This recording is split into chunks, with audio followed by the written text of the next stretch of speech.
Assalamualaikum warahmatullahi wabarakatuh. Bismillahirrahmanirrahim. Alhamdulillahirabbil alamin. Wassalatu wassalamu ala asrafil anbiya'i wal mursalin wa ala alihi wa sahbihi ajmain. Amma ba'd. Fala haula wala quwwata illa billahil aliyyil azim. Sa'adatal afadil wa ashabal fadail ulama anal kiram, para kiai, para bini sepuh yang kami taati, wabil khusus keluarga besar Romo Kiai Haji Ahmad Asrori Al-Isaki, wabil khusus Kepala Pondok Pesantren As-Salafi Al-Fitrah Dr. Kiai Haji Musafa, yang kami muliakan Kepala MI Al-Fitrah Ustadzah Iis Nur Kayanti SPDI, para ustadz-ustadzah MI Al-Fitrah yang mudah-mudahan dimuliakan oleh Allah Subhanahu wa taala, juga anak-anakku santri MI Al-Fitrah mulai dari kelas 1 sampai kelas 6. Mudah-mudahan semuanya mendapatkan ilmu yang manfaat dan menjadikan putra-putri yang soleh dan solihah. Amin amin ya rabbal alamin. Pada siang hari ini kita akan membahas tentang pengertian puasa, perkara yang membatalkan puasa, dan hikmah-hikmah puasa di bulan Ramadan. Pengertian puasa secara bahasa adalah menahan, sedangkan secara istilah berarti menahan diri dari segala sesuatu yang membatalkan puasa, mulai dari terbit fajar hingga terbenamnya matahari. Puasa merupakan salah satu ibadah utama umat Islam. Puasa merupakan salah satu dari 5 rukun Islam. Puasa merupakan ibadah mahdhah, yang berarti ia memiliki aturan-aturan yang jelas tentang pelaksanaannya. Puasa secara istilah bermakna menahan diri dari segala hal yang dapat membatalkan sejak terbitnya fajar, yakni waktu subuh, hingga terbenamnya matahari, yakni waktu maghrib, dengan niat karena Allah Subhanahu wa taala. Kewajiban puasa untuk umat Islam tercantum dalam surat Al-Baqarah, yang artinya, wahai orang-orang yang beriman, diwajibkan atas kamu berpuasa sebagaimana diwajibkan atas orang-orang sebelum kamu, agar kamu bertakwa. Puasa termasuk dalam 5 rukun Islam. Dalam hadis riwayat Imam Muslim disebutkan dari Abdullah, Rasulullah Shallallahu alaihi wasallam bersabda, Islam itu dibangun di atas 5 dasar, yakni pertama, bersaksi bahwa tidak ada Tuhan melainkan Allah Subhanahu wa taala. Yang kedua, mendirikan sholat. Yang ketiga, menunaikan zakat. Yang keempat, mengerjakan haji. Dan yang kelima, berpuasa pada bulan Ramadan.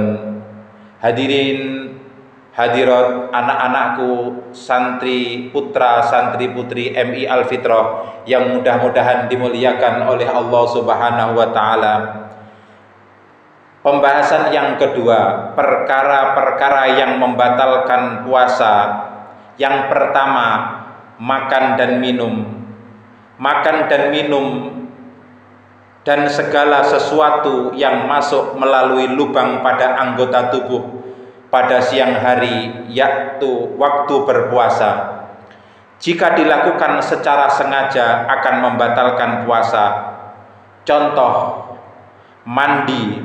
Kalau ketika pas mandi telinganya kemasukan air, itu bisa membatalkan puasa. Begitu juga ketika kita puasa siang hari, kita renang, kemudian kita kentut, kemudian lubang dubur kita terbuka, akhirnya tertutup kembali, itu juga bisa membatalkan puasa. Begitu juga makan dan minum selama puasa Ramadan hanya dilakukan sebelum fajar, yaitu waktu subuh, dan setelah matahari terbenam, yaitu waktu maghrib. Makan atau minum seseorang yang lupa tidak membatalkan puasa. Rasulullah Shallallahu Alaihi Wasallam bersabda, siapa yang lupa keadaannya sedang berpuasa, kemudian ia makan dan minum, maka hendaklah ia menyempurnakan puasanya, karena sesungguhnya Allah lah yang memberikan makanan dan minum itu. Hadis riwayat Imam Bukhari. Kalau kita lupa sampai 1 piring, itu bukan lupa, namanya kebablasan. Adapun perkara yang membatalkan puasa yang kedua adalah hubungan badan waktu puasa. Suami istri yang melakukan hubungan seksual dengan sengaja di antara waktu fajar terbit hingga matahari terbenam, berarti puasanya jelas-jelas batal. Suami istri yang demikian itu wajib mengganti puasa yang gugur itu di luar bulan Ramadan. Selain itu, mereka mesti dan harus membayar kafarat atau tebusan salah satu di antara 3, yaitu yang pertama, memerdekakan seorang budak, atau jika tidak mampu mesti berpuasa 2 bulan berturut-turut, atau jika tidak mampu memberi makan 60 orang miskin. Perlu diingat, wahai para ustadz-ustadzah, kalau sampean semuanya, kalau kita kepingin kumpul di bulan Ramadan, jangan sampai waktu siang hari, nunggu nanti setelah berbuka. Kemudian perkara yang membatalkan puasa yang ketiga adalah muntah disengaja. Seseorang yang sengaja muntah atau memasukkan benda ke dalam mulut hingga muntah, batal puasanya. Sebaliknya, jika muntah itu tidak disengaja atau terjadi karena sakit, puasa tidak batal. Seperti yang diriwayatkan atau didhawuhkan oleh Rasulullah Shallallahu Alaihi Wasallam, barang siapa yang tidak sengaja muntah, maka ia tidak diwajibkan untuk mengganti puasanya, dan siapa saja yang sengaja muntah maka ia wajib mengganti puasanya. Hadis riwayat Imam Tirmidzi.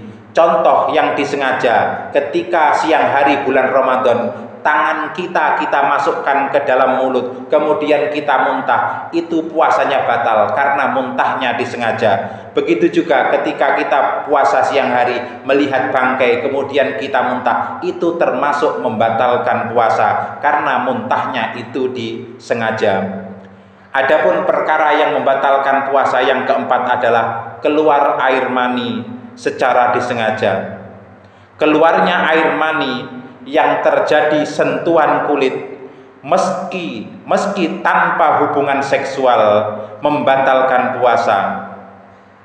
Keluarnya mani ini baik dengan konteks onani maupun sentuhan dengan pasangannya. Namun jika mani keluar karena mimpi basah, hal ini dikategorikan tidak sengaja sehingga puasa tidak batal. Contohnya suami istri pada siang hari kumpul, kemudian tidak dimasukkan, hanya disentuhkan saja, itu termasuk sudah membatalkan puasa.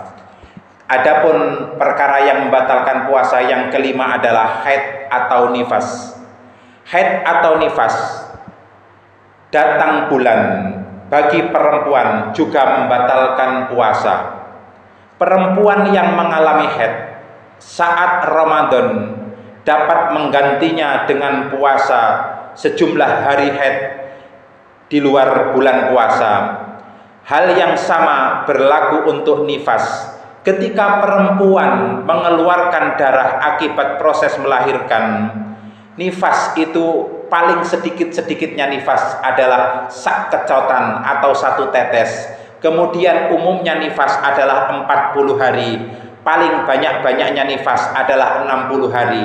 Hikmah diberi nifas adalah supaya untuk menyembuhkan kemaluan ibunya yang baru melahirkan. Kemudian haid paling sedikit-sedikit adalah 1 hari 1 malam. Umumnya haid adalah 6 atau 7 hari. Haid paling banyak adalah 15 hari.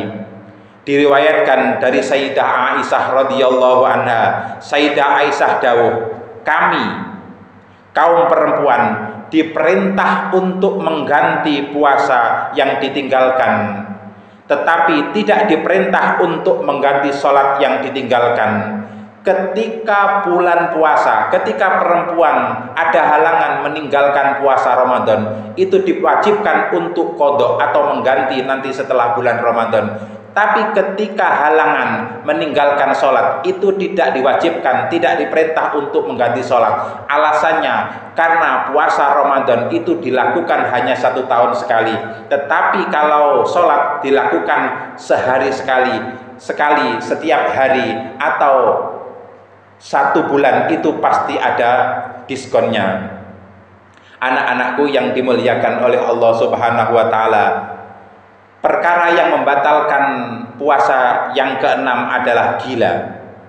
Apabila seorang mendadak gila ketika sedang mengerjakan ibadah puasa, maka puasanya batal. Puasa diwajibkan untuk orang Islam yang baligh atau orang dewasa, berakal sehat dan tidak terkena halangan. Contoh, ketika puasa Ramadan, sudah puasa siang hari, tahu-tahu dia mendadak gila, maka orang tersebut tidak diwajibkan qadha puasa.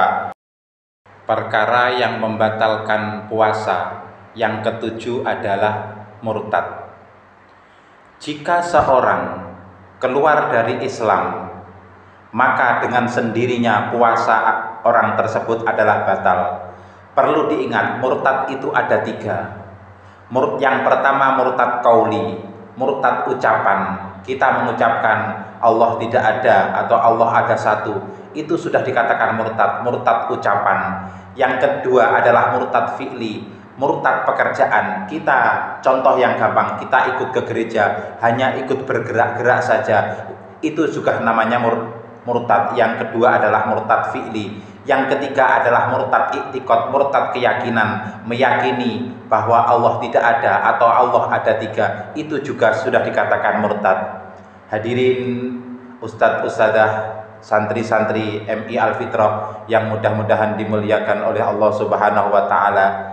Pembahasan yang ketiga, hikmah-hikmah puasa. Banyak riwayat Rasulullah tentang manfaat dan hikmah ibadah puasa. Dengan disimpulkan ada 8 manfaat puasa. Yang pertama, meningkatkan ketakwaan. Yang kedua, menghapus dosa. Yang ketiga, bisa mengendalikan syahwat. Yang keempat, bisa memperbanyak sedekah. Yang kelima, menyempurnakan ketaatan. Yang keenam, meningkatkan rasa syukur. Yang ketujuh, mencegah diri dari perbuatan maksiat. Adapun keterangan yang pertama, bisa meningkatkan ketakwaan. Manfaat yang pertama, puasa bukanlah ibadah yang baru yang khusus diberikan kepada umat Islam saja. Puasa ini sudah dilakukan oleh umat-umat yang terdahulu. Namun untuk umat Islam terdapat bulan khusus, yakni bulan Ramadan, tempat seorang muslim wajib berpuasa selama 29 atau 30 hari berturut-turut. Manfaat puasa yang kedua adalah bisa menghapus dosa.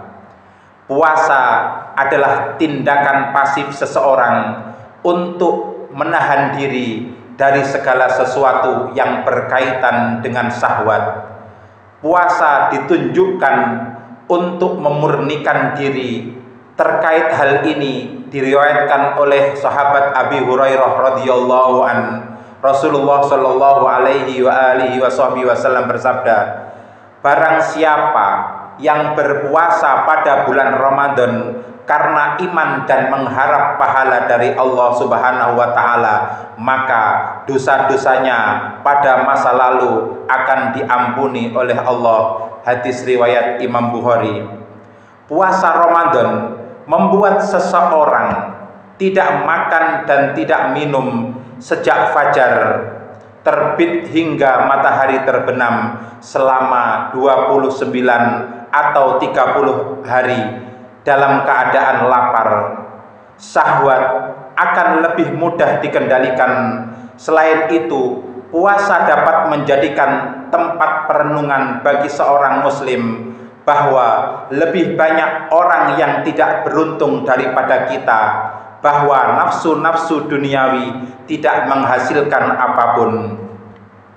Diceritakan ketika Allah Subhanahu wa Ta'ala menciptakan akal itu adalah makhluk Allah yang paling baik. Allah Subhanahu wa Ta'ala ketika menciptakan akal itu adalah makhluk Allah yang paling mulia. Ketika akal diciptakan oleh Allah, Allah bertanya kepada akal, wahai akal, man anta wa man ana, siapa engkau dan siapa saya? Akal langsung menjawab, tunduk dan patuh. Iya ya Allah, engkau adalah Tuhanku yang paling mulia, saya adalah hambamu yang paling hina.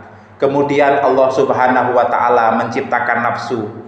Ketika Allah setelah menciptakan nafsu, kepinginan atau syahwat, nafsu ditanya oleh Allah, wahai nafsu, man anta wa man ana, siapa engkau dan siapa saya? Nafsu menjawab dengan sombongnya, saya, engkau. Akhirnya Allah marah kepada nafsu. Nafsu dimasukkan ke dalam neraka jahanam 1000 tahun.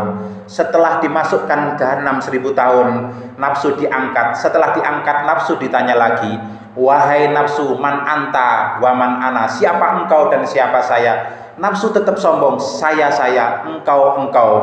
Akhirnya Allah lebih murka kepada nafsu. Akhirnya nafsu dimasukkan ke dalam neraka neraka lapar. Setelah dimasukkan 1000 tahun, diangkat oleh Allah. Kemudian ditanya lagi, wahai nafsu, siapa engkau dan siapa saya? Akhirnya apa yang terjadi? Nafsu menjawab dengan tunduk, iya ya Allah, saya adalah hambamu yang paling hina, engkau adalah Tuhanku yang paling mulia. Itulah hikmahnya kita diwajibkan puasa Ramadan, supaya kita bisa menekan hawa nafsu. Kemudian diceritakan masalah kepinginan seseorang itu diceritakan dalam guyonan. Ada si Gareng berdoa kepada Allah, kepada Tuhan. Gareng ingin segera sukses. Dia berdoa, ya Tuhan, jadikanlah aku orang yang cuman dengan kipas-kipas saja uang mendatangiku. Tidak lama kemudian, tak lama kemudian si Gareng langsung jadi penjual sate. Kemudian si Gareng tidak puas dengan itu. Si Gareng berdoa lagi, ya Tuhan, jadikan aku orang yang hanya dengan duduk goyang kaki bisa mendapatkan rizki. Tidak lama kemudian, sesaat kemudian si Gareng langsung jadi tukang penjahit. Masih tidak puas, si Gareng berdoa lagi, ya Tuhan, jadikan aku orang yang dengan duduk diam uang mendatangiku. Tidak lama kemudian, setelah 2 jam, si Gareng langsung menjadi penjaga WC umum di terminal.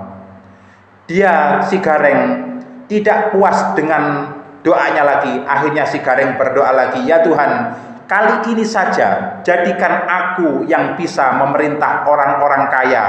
Jadikan aku hambamu yang bisa mengatur mereka orang kaya dengan leluasa dan kuasa. Dengan jarak 4 jam, si Gareng langsung jadi tukang parkir.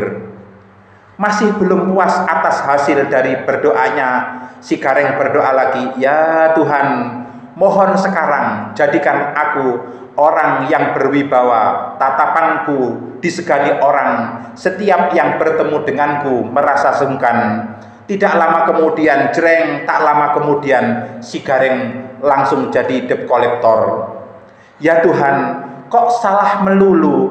Jadikan aku hambamu ini seorang yang punya banyak pengikut. Kemanapun hambamu ini melangkah, pengikutku selalu mentaatiku. Tidak lama kemudian, jarak 1 jam, cereng, si Gareng langsung jadi tukang angon bebek. Ampun, kata Gareng, salah lagi. Si Gareng bergumam, kurang puas.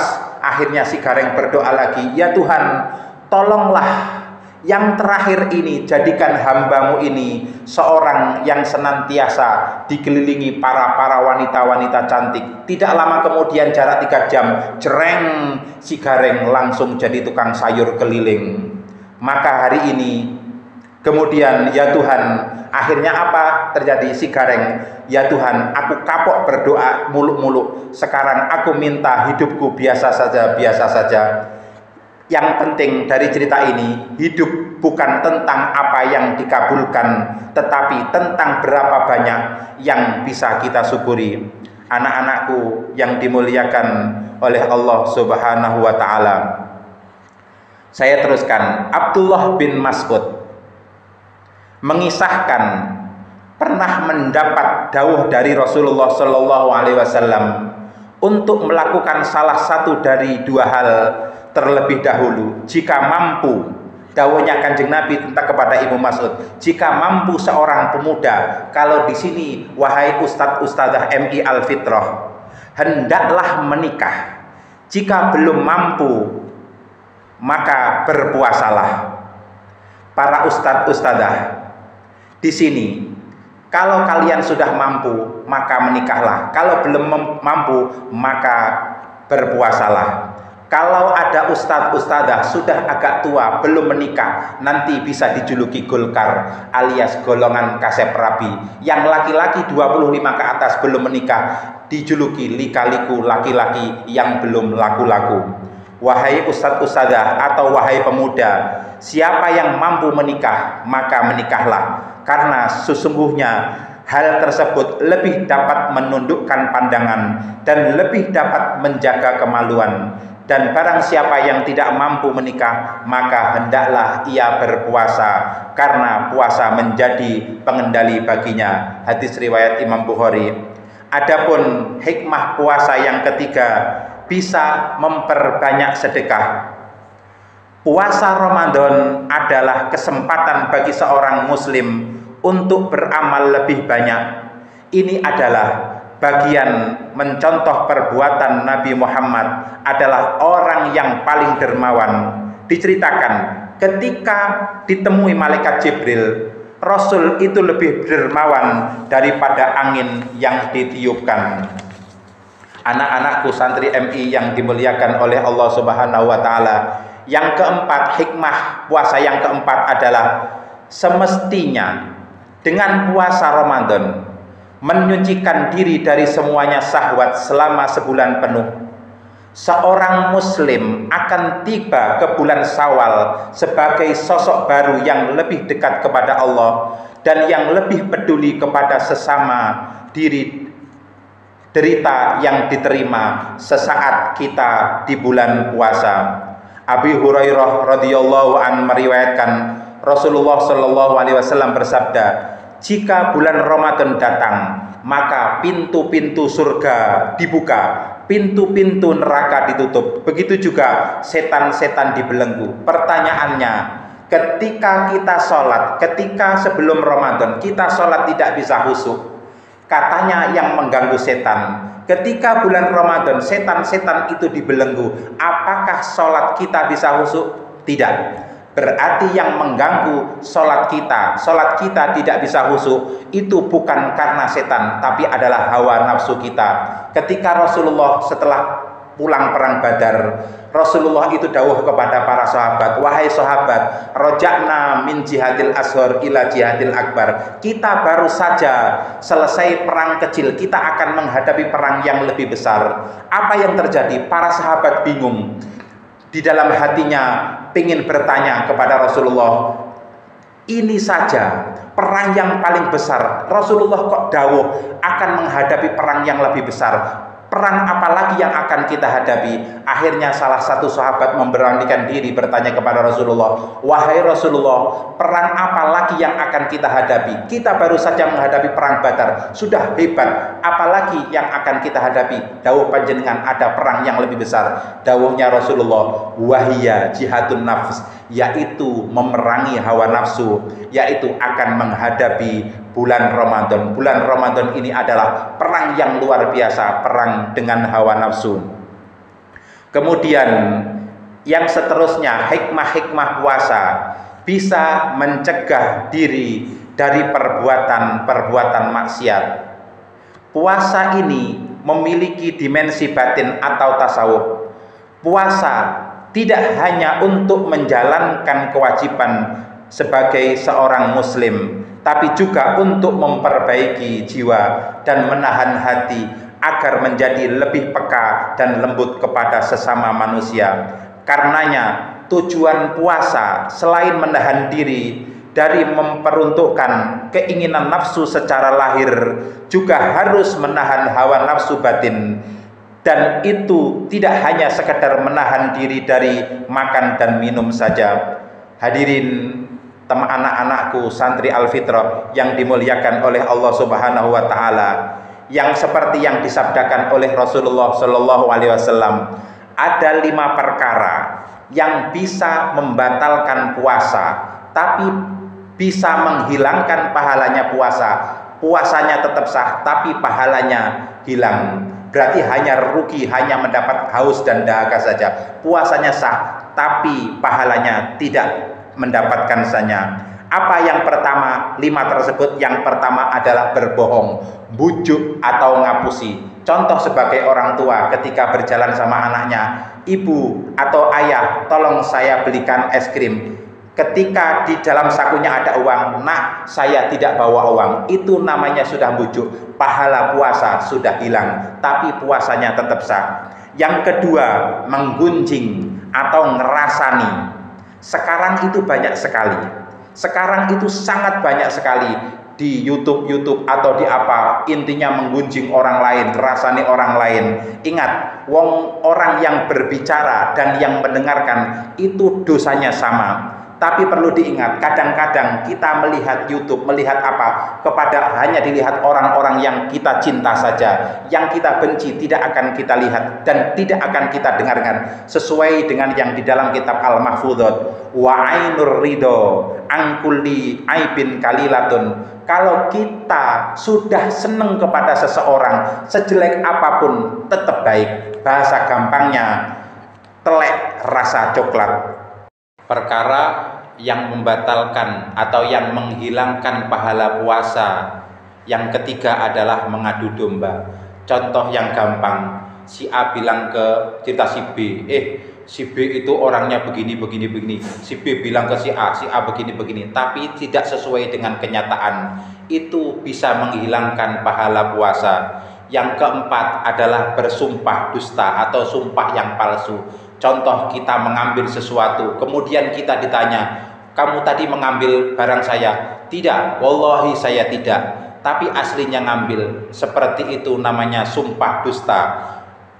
Bisa menghilangkan pahala puasa, tapi puasanya tetap sah. Yang kelima yang paling membahayakan, memandang sesuatu, memandang dengan syahwat, memandang yang bisa membangkitkan birahi kita. Apalagi sekarang ini, kita siang hari buka HP, buka YouTube, melihat perempuan-perempuan yang tidak senonoh, kemudian syahwat kita naik, itu juga bisa menghilangkan pahala puasa, tapi puasanya tetap sah. Hadirin Ustadz Ustadzah, anak-anakku santri MI Al-Fitrah yang mudah-mudahan dimuliakan oleh Allah Subhanahu wa taala. Sedikit ini yang bisa kami sampaikan, mudah-mudahan ada manfaat dan gunanya. Kami doakan mudah-mudahan semua ustadz dan ustadzah bisa tabah, bisa sabar dalam mendidik, membimbing santri-santri Al-Fitrah, dan mudah-mudahan semua santri-santri Al-Fitrah mulai dari kelas 1 sampai kelas 6 semuanya mendapatkan ilmu yang barokah, manfaat fid dini wa dunya wal akhirah. Amin amin ya rabbal alamin. Cukup sekian dari kami. Kalau ada sumur di ladang, bolehlah menumpang mandi. Kalau kurang ya kapan-kapan tahun depan bisa mengundang lagi. Mohon maaf saya tidak bisa berbicara halus karena saya yakin seyakin-yakinnya bukan keturunan makhluk halus. Rokok opet talena merah, salah lopot, nyoon seporah. Di sini gunung, di sana gunung. Kita hidup di Al-Fitrah Surabaya. Saya bingung, sampean bingung. Yang penting mudah-mudahan kita semua segera terbebas dari corona. Wabillahi taufiq wal hidayah war ridha wal inayah. Assalamualaikum warahmatullahi wabarakatuh.